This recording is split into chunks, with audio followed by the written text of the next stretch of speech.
curso desta semana é sobre contratação direta na administração pública. O tema é apresentado pelo advogado e professor de Direito Administrativo Eliesley Silva. Nas aulas, ele aborda as principais questões relacionadas à inexigibilidade e dispensa de licitações. Tudo isso e muito mais, agora no Saber Direito.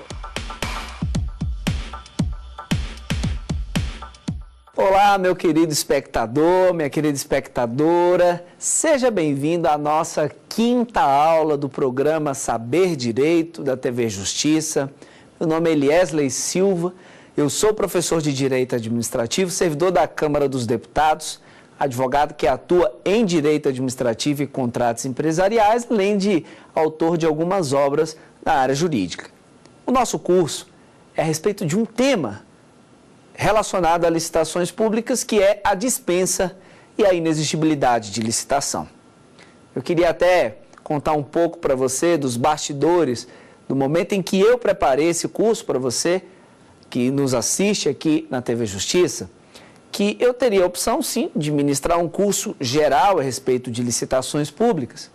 E, consequentemente, como é um assunto bastante rico em detalhes e informações, fazer ali um panorama.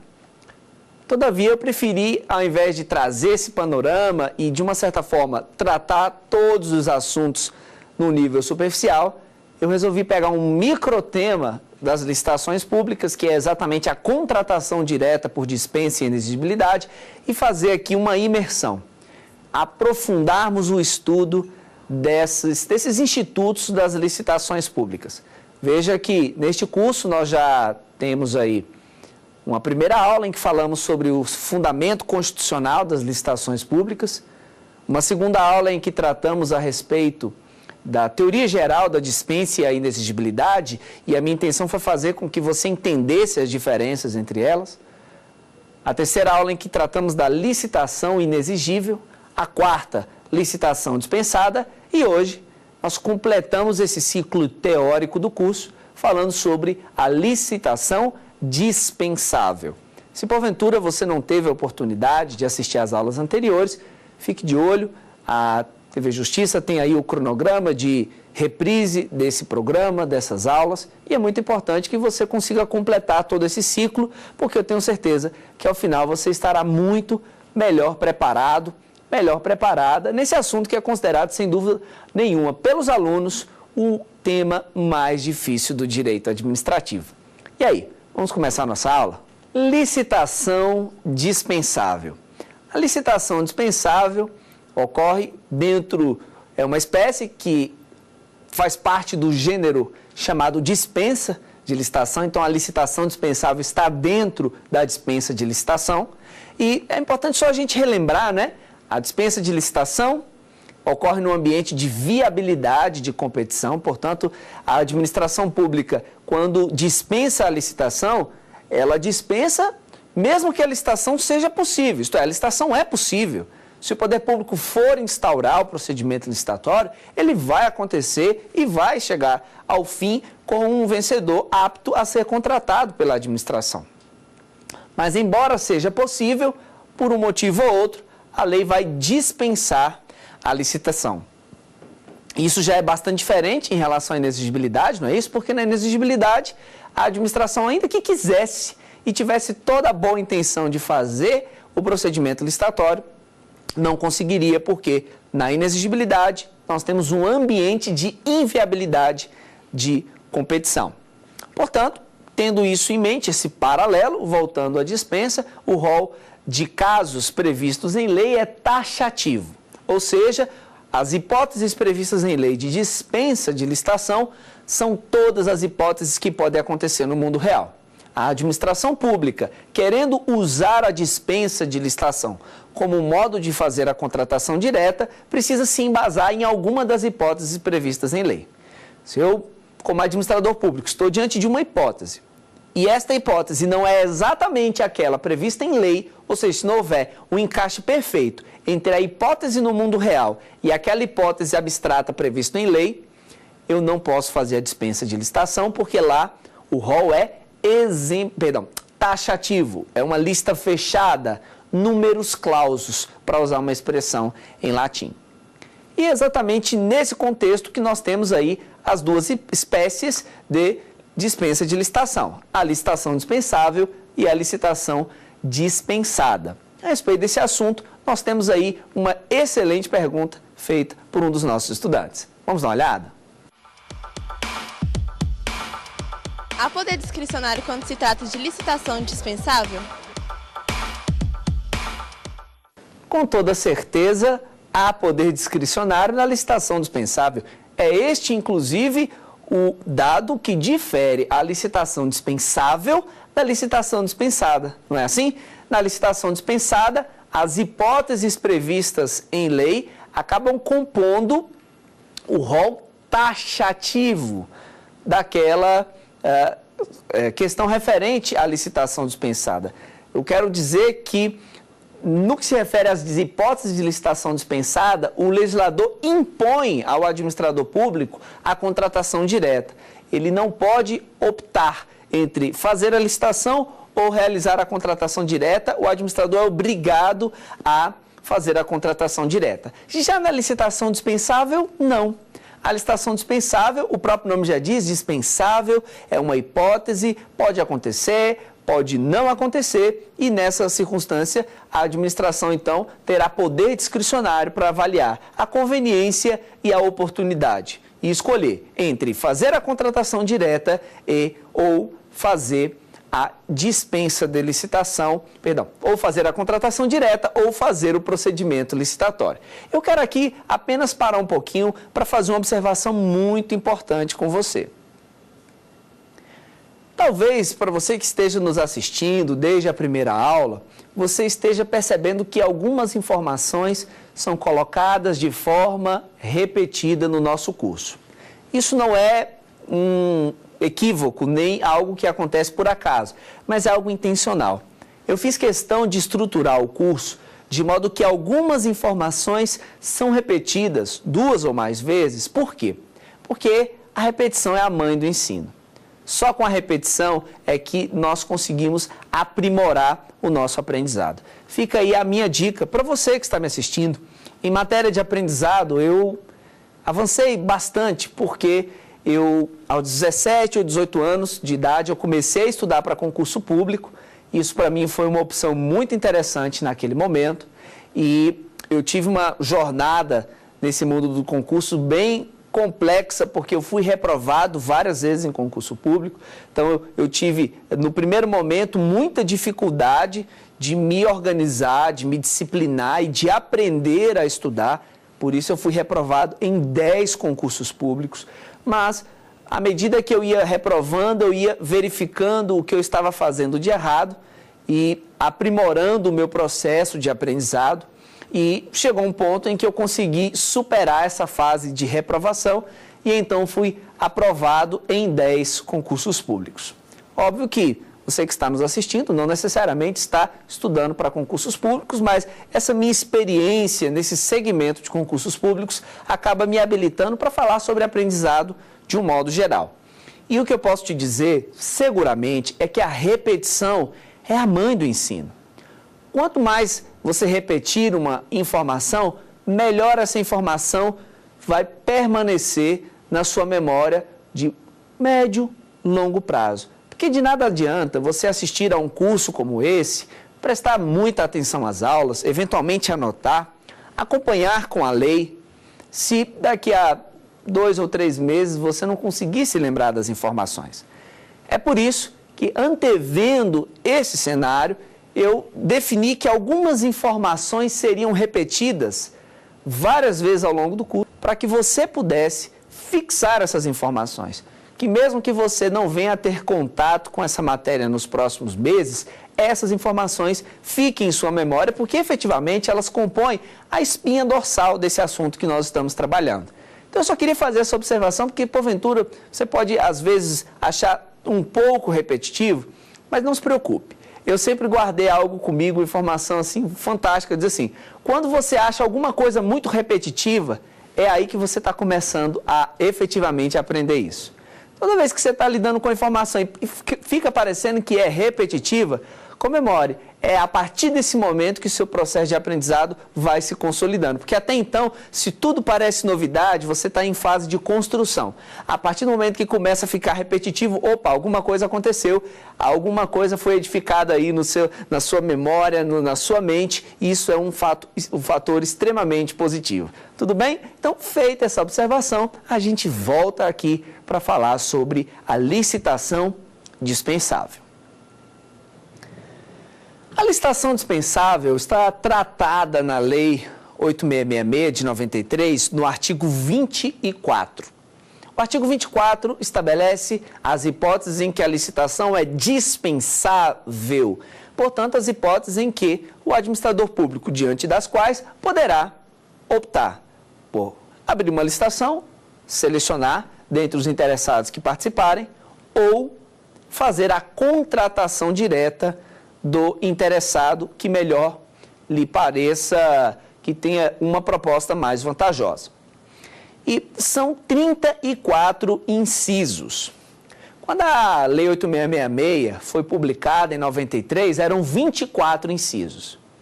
Mas com o passar do tempo, a lei foi recebendo novos incisos, e hoje tem aí 34 hipóteses de licitação dispensável. É algo até que causa uma certa preocupação, não é? São 34 incisos de licitação dispensável, com mais aproximadamente 20 incisos de licitação dispensada, e além disso também 3 incisos de licitação inexigível, ou seja, são muito mais de 50 hipóteses de contratação direta. E aí fica aquela pergunta, né? Ora, peraí.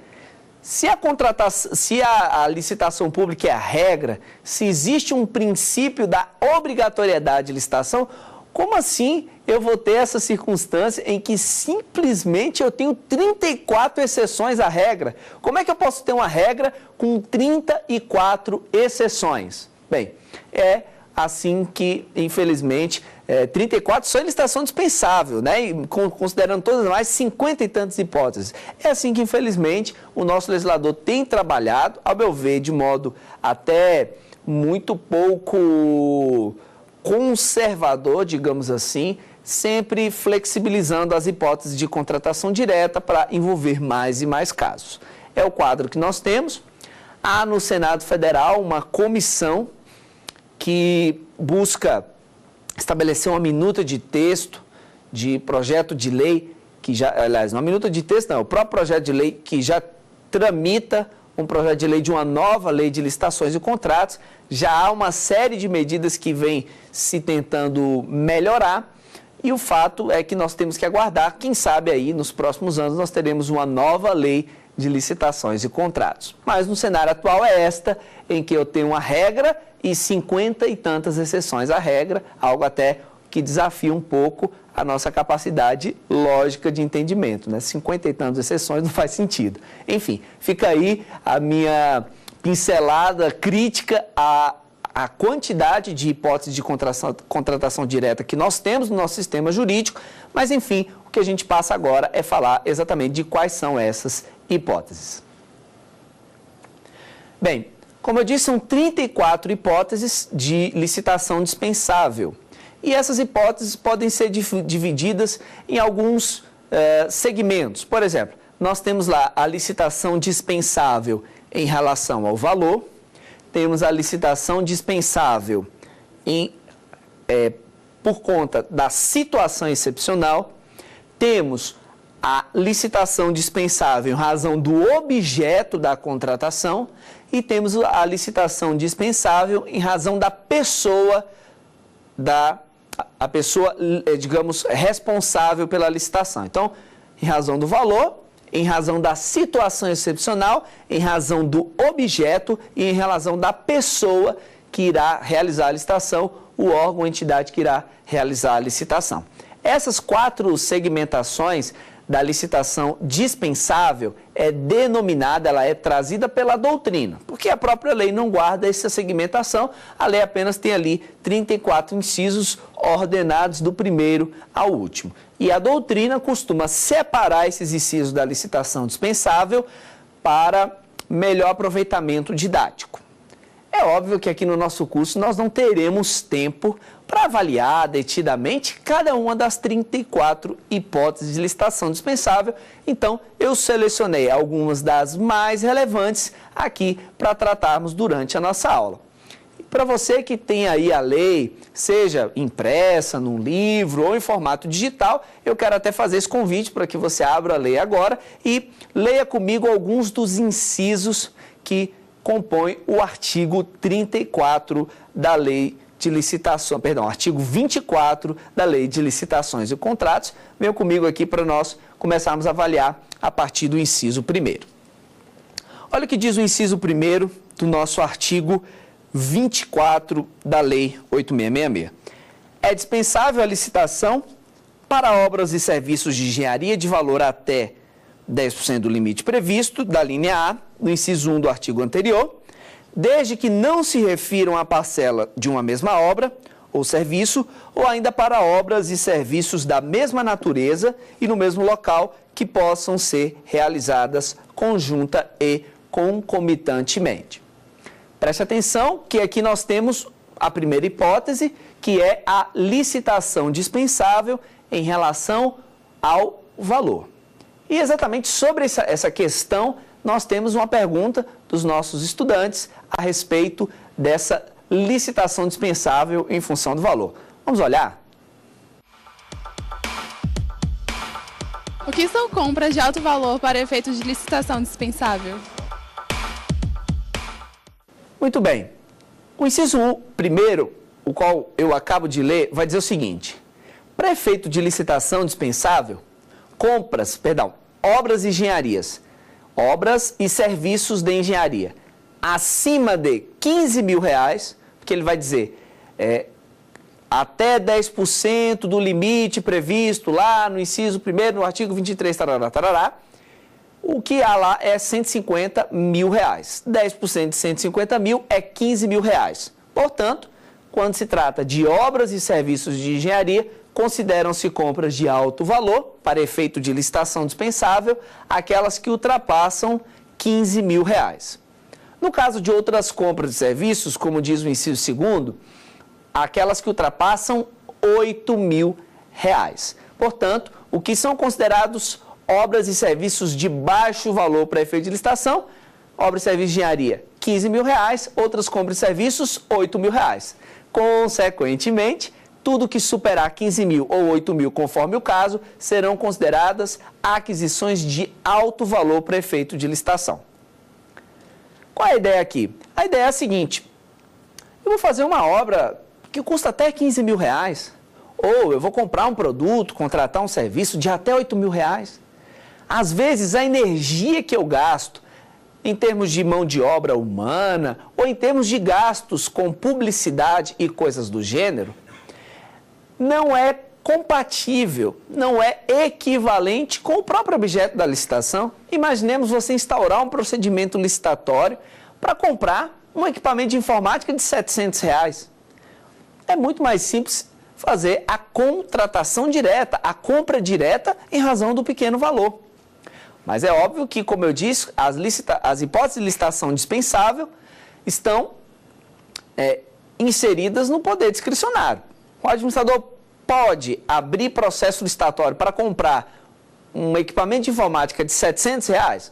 Pode, mas ele também pode, ao invés disso, não querendo usar todo o formalismo e todo esse trabalho de instaurar um procedimento licitatório, pode simplesmente fazer a contratação direta por licitação dispensável. Essa é uma faculdade do administrador.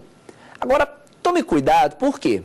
Infelizmente, conhecendo o nosso país, do jeito que ele é, teríamos cenários muito complexos, né? Tipo, o administrador tem lá uma obra, um serviço de engenharia de R$60.000, e ele, para contornar a exigência de realizar o processo licitatório, o que ele resolve fazer?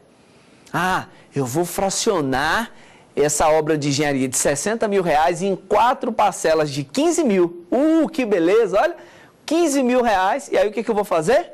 Eu vou simplesmente fazer 4 contratações direta por licitação dispensável e fico livre da obrigação de licitar. E aí, será que seria possível fracionar o objeto de uma obra de R$60 mil em 4 parcelas de 15 mil, para que eu possa, então, celebrar 4 contratos sem a necessidade de realizar licitação pública? Com certeza não. Não, porque a lei vai deixar bem claro que esse limite se aplica desde que a obra ou serviço não se refira à parcela de uma mesma obra ou serviço, ou ainda para obras e serviços da mesma natureza e no mesmo local que possam ser realizadas concomitantemente e conjuntamente. Portanto, eu não vou poder, nessa situação, fracionar essa obra. Ora, quero fracionar?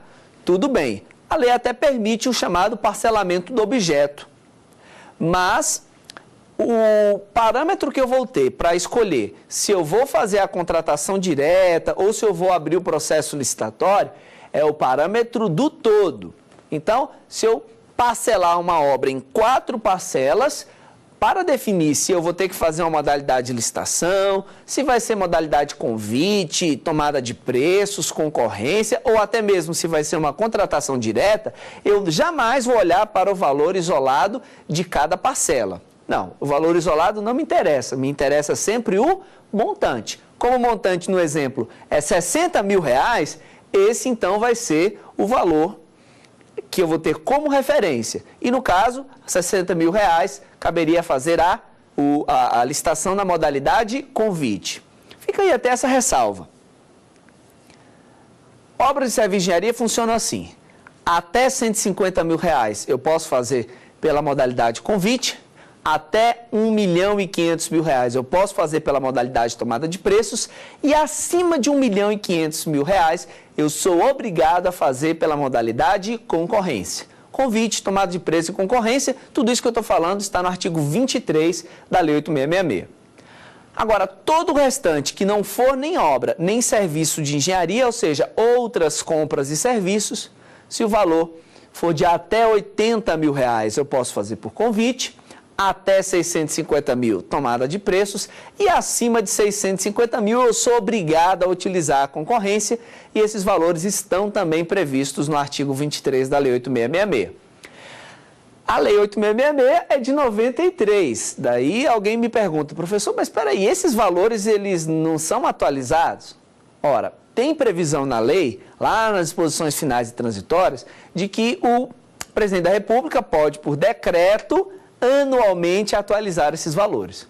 Mas a grande verdade é que nunca houve essa atualização. Então, há muitos e muitos anos é que nós temos aí esse limite de R$1,5 milhão, R$650 mil, e isso obviamente já defasou, né? Pensa comigo, o que eu podia comprar com R$150 mil em 98, hipoteticamente falando? E o que eu compro hoje com R$150 mil? Óbvio que o poder de compra da moeda foi bastante reduzido. No entanto, a lei continua veiculando os mesmos valores. Paciência, é assim, tá ok? Ótimo. Então, falando aí sobre o inciso 1º e o 2º, eu li apenas o inciso 1º, que trata de obra e serviço de engenharia até 15 mil. O inciso 2º é basicamente a mesma coisa, só que ele vai falar de outras compras de serviços e limitar isso a 8 mil. A gente passa a falar a respeito das outras modalidades, as outras hipóteses que estão contidas no artigo 24. Porém, eu queria só fazer um arremate especial, que é o seguinte. O parágrafo único da lei vai dizer que, por exemplo, no caso das agências executivas, no caso das empresas públicas, no caso das sociedades de economia mista, esses valores serão duplicados para efeito de dispensa de licitação. O que eu quero dizer com isso? Uma empresa pública como os Correios, para efeito de licitação dispensável, ao invés de 15, vai ter R$30 mil. Então, obras e serviços de engenharia de até R$30 mil, no caso dos Correios, de empresa pública, pode ser por licitação dispensável. No caso do Banco do Brasil ou da Petrobras, com a sociedade de economia mista, o limite para a licitação dispensável não é 8 mil, é o dobro, R$16 mil.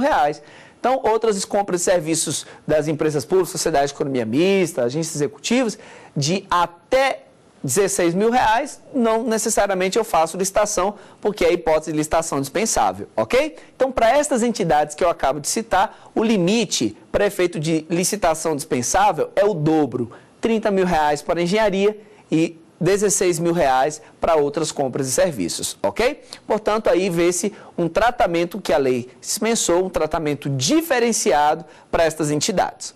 E agora nós vamos avançar para as demais hipóteses do nosso artigo 24. Vem comigo. Acompanha comigo aí na sua lei. O inciso 3º do artigo 24 vai falar que a licitação é dispensável nos casos de guerra ou grave perturbação da ordem. Aqui você já vê que se trata de uma situação excepcional. Guerra, grave perturbação da ordem. E nessas situações excepcionais, o poder público pode ter necessidades de aquisição e, às vezes, necessidades que ele precisa atender de modo imediato. É por isso que, nessas situações, a licitação será dispensável. É óbvio que eu não vou dizer que... então quer dizer que, numa situação de guerra, a licitação é dispensável, não importa o objeto? É claro que não. Eu estou num ambiente de guerra. Aí eu quero adquirir folha de papel A4 para o Ministério do Planejamento, Orçamento e Gestão, que diretamente não tem nenhum envolvimento com essa situação de guerra, hipoteticamente falando. E aí, eu vou poder comprar isso por licitação dispensável? Claro que não. Porque aqui, a lei, ela implicitamente quer dizer as contratações que tenham relação com a situação de guerra ou com a grave perturbação da ordem. Então, tome cuidado, que não é o simples fato da guerra ou da grave perturbação da ordem que vai tornar a licitação dispensável, não. É para os bens que tenham relação com aquela situação referente ao atendimento das necessidades do Estado durante a guerra ou grave perturbação da ordem. E aqui, obviamente, tem que ter aí um certo princípio da razoabilidade.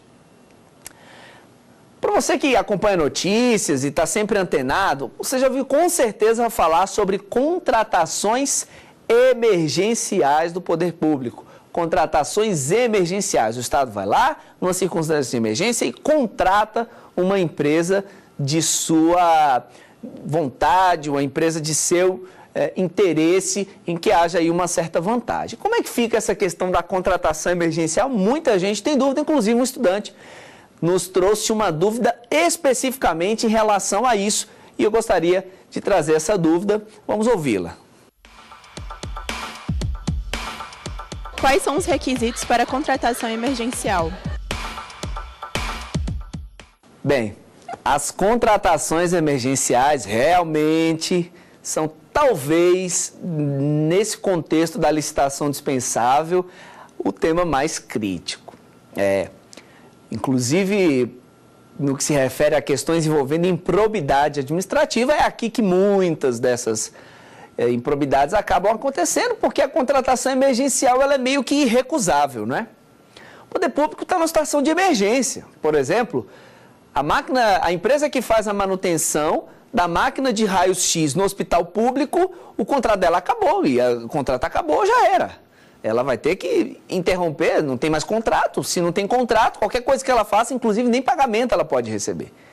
Opa, então, a situação de emergência, eu tenho de fazer a contratação emergencial de alguma empresa. E é aqui nesse ponto que nós vemos muitas situações envolvendo improbidade, porque como há uma certa liberdade na escolha da empresa com a qual eu vou contratar, muitas vezes o administrador público acaba, de modo indevido, odioso, negociando, né? Ora, vou te contratar, vai ser um emergencial, portanto, é temporário, tem aí um valor X e, para mim, fica aí uma parcela de tantos %. Infelizmente, acontecem essas coisas e por isso que eu reservei aqui uma exposição toda especial para essa parte.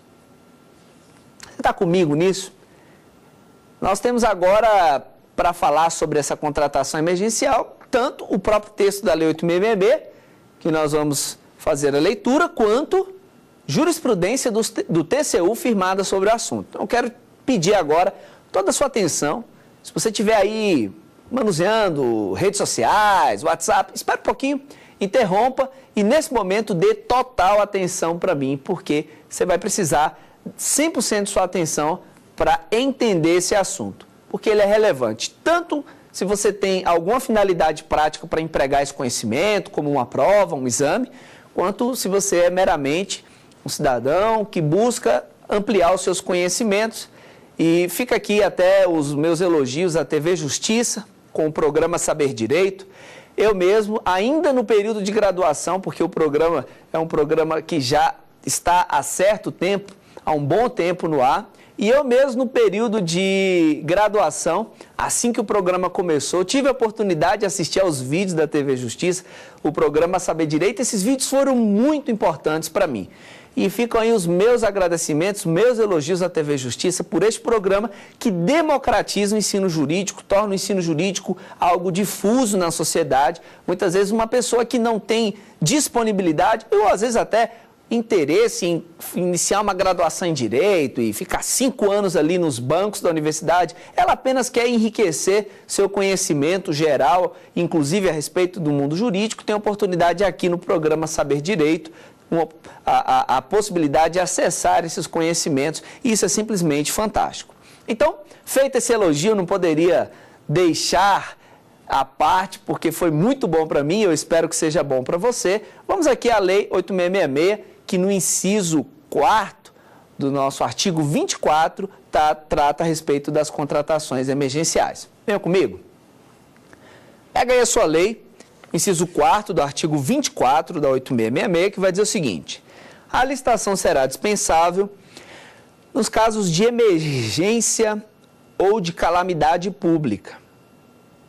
Portanto, o inciso trata da contratação emergencial propriamente dita e aquela que ocorre no ambiente de calamidade pública. Por exemplo, uma enchente, um deslizamento de terra. Nós vemos aí, infelizmente, a cada verão brasileiro, muitas enchentes acometendo vários estados do nosso país, e é uma situação que instaura, obviamente, a calamidade pública. Então, são circunstâncias como essas que atraem a aplicação desse inciso. Então, nos casos de emergência ou de calamidade pública, quando caracterizada urgência de atendimento de situação que possa ocasionar prejuízo ou comprometer a segurança de pessoas, obras, serviços, equipamentos e outros bens públicos ou particulares. Aqui, até por uma questão didática, eu já quero trazer a jurisprudência do TCU para a gente já ir traçando aqui os tópicos e responder a pergunta do nosso querido estudante a respeito de quais são as condições e os requisitos para a contratação emergencial. A primeira delas é que haja uma situação de risco que possa comprometer a segurança de pessoas, que possa gerar prejuízo à administração pública, ou seja, é uma circunstância que tem que ter potencial para causar danos. Portanto, aquela circunstância que não tem essa potencialidade, ela não vai justificar a contratação emergencial. A segunda condição é que esse risco seja iminente, seja um risco real, um risco concreto e um risco iminente, uma coisa que está por acontecer. E usando o exemplo que eu coloquei, não é? Acaba a empresa que faz a manutenção do equipamento de raio-x da rede pública de saúde, o contrato dela se encerrou, e aí? Agora não há ninguém para fazer a manutenção daquelas máquinas. Eu pergunto, isso é uma situação que impõe um risco real, concreto, iminente ao interesse público, às pessoas, à coletividade? Não há dúvidas. Não pode você ter a rede pública de saúde que não tenha equipamentos de raio-x funcionando. Ótimo. Então, esses dois requisitos já estão cumpridos e vamos ver quais são os outros para caracterizar essa situação emergencial ou calamitosa. Somente para os bens necessários ao atendimento da situação emergencial ou calamitosa. Vale aquela mesma observação que eu fiz para guerra ou grave perturbação da ordem. De nada adianta, eu tenho lá uma situação emergencial relativa ao raio-x, contratação da empresa para fazer a manutenção do equipamento e a Secretaria de Saúde resolve lançar um edital não, resolve fazer uma contratação direta por licitação dispensável de locação de veículos oficiais para transportar secretários e subsecretários de saúde. Mas espera aí você pergunta, que nexo há, né? Uma coisa é a emergência caracterizada na ausência de manutenção do equipamento de raio-x. Outra coisa é a locação de veículos. São coisas distintas e, portanto, a secretaria pode fazer a locação sem problema algum, mas por meio de um processo licitatório, ela não vai poder invocar situação emergencial. Portanto, esse é o terceiro requisito para a contratação emergencial, que o objeto a ser contratado guarde pertinência com a situação emergencial ou calamitosa.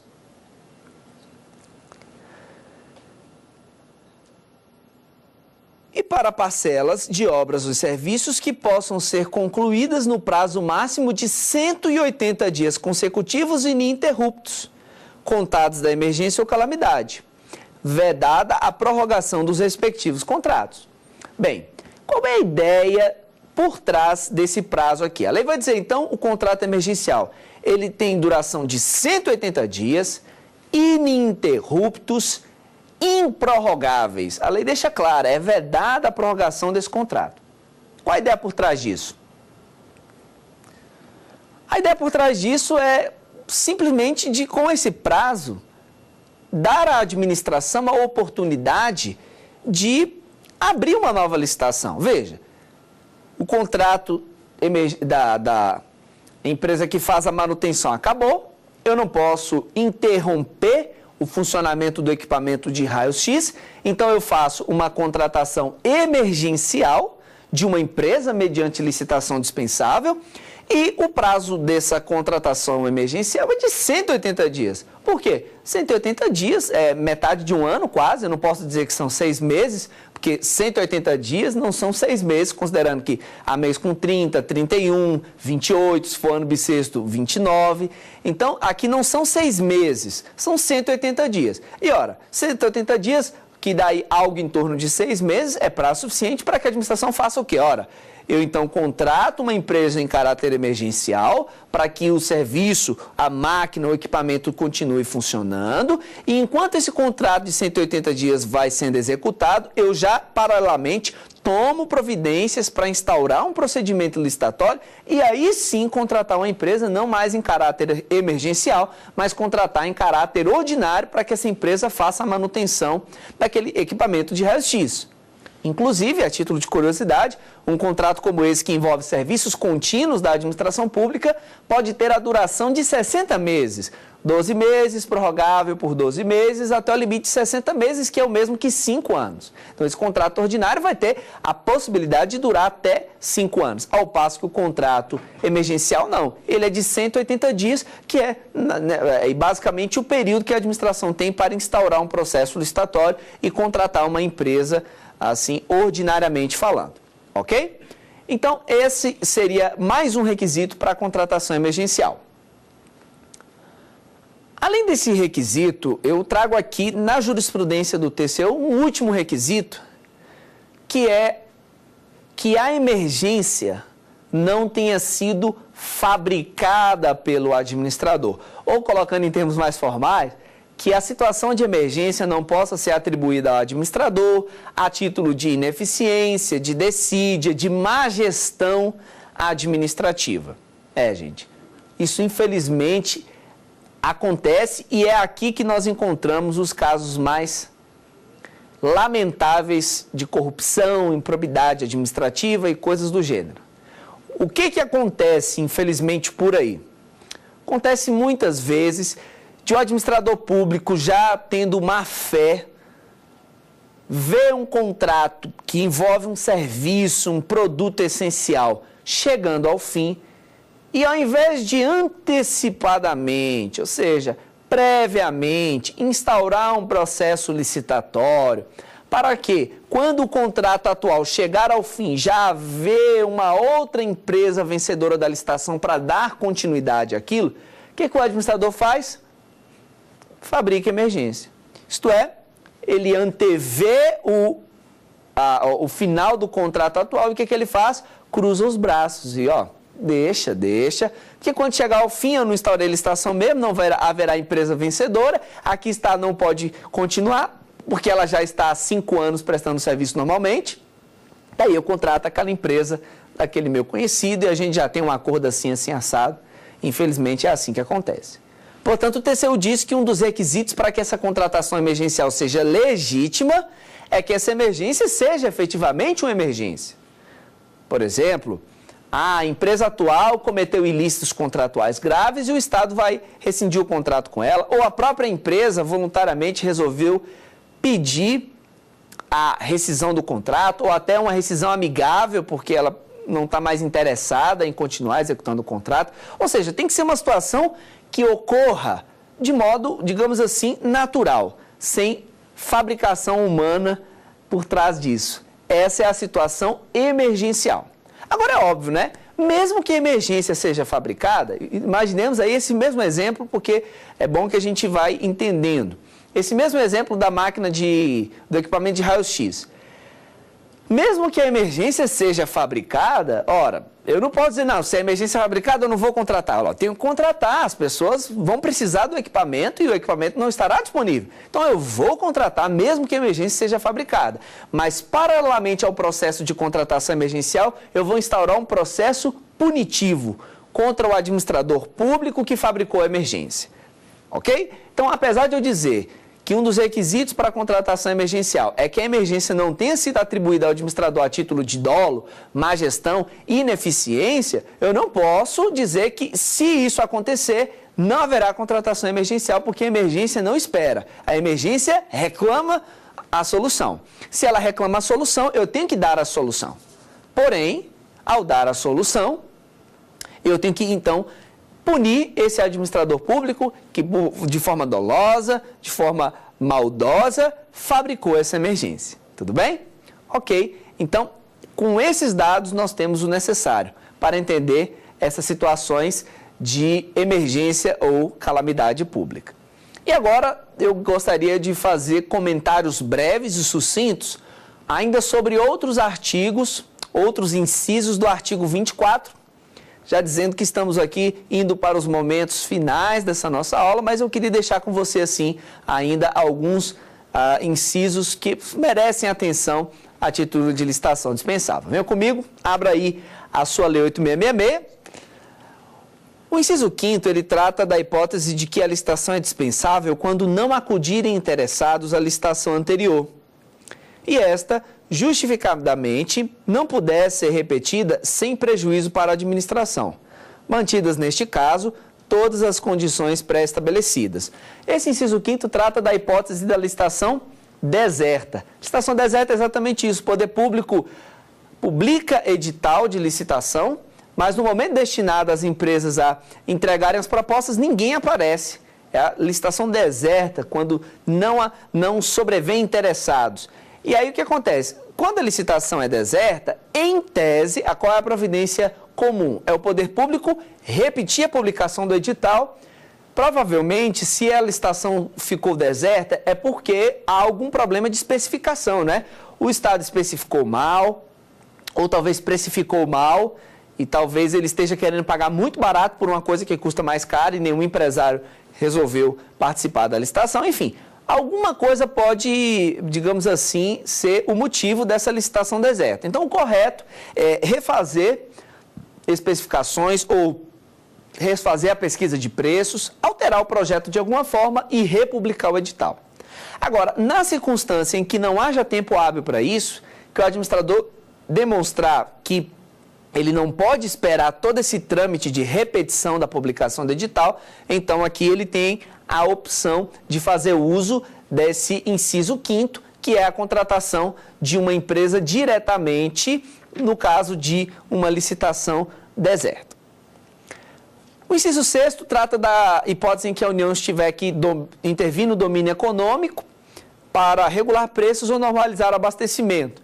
Isso aí acontece, não é muito comum, mas se acontecer, o Estado então pode intervir no domínio econômico com essa regulação de preços, regulação de oferta e demanda. Eu vou dar um exemplo que não é recente, mas é muito ilustrativo. Eu não sei se você lembra de ter estudado nos livros de história, ali na década de 20, houve uma crise no mercado cafeeiro brasileiro e como nossa economia estava fortemente alicerçada no café, o que aconteceu? Houve uma queda da exportação de café, então houve um excesso de demanda no mercado interno e todo mundo já sabe a lei da oferta e da procura. Quando a oferta é muita e a demanda, a procura é baixa, o que tende a acontecer com o preço? O preço tende a cair.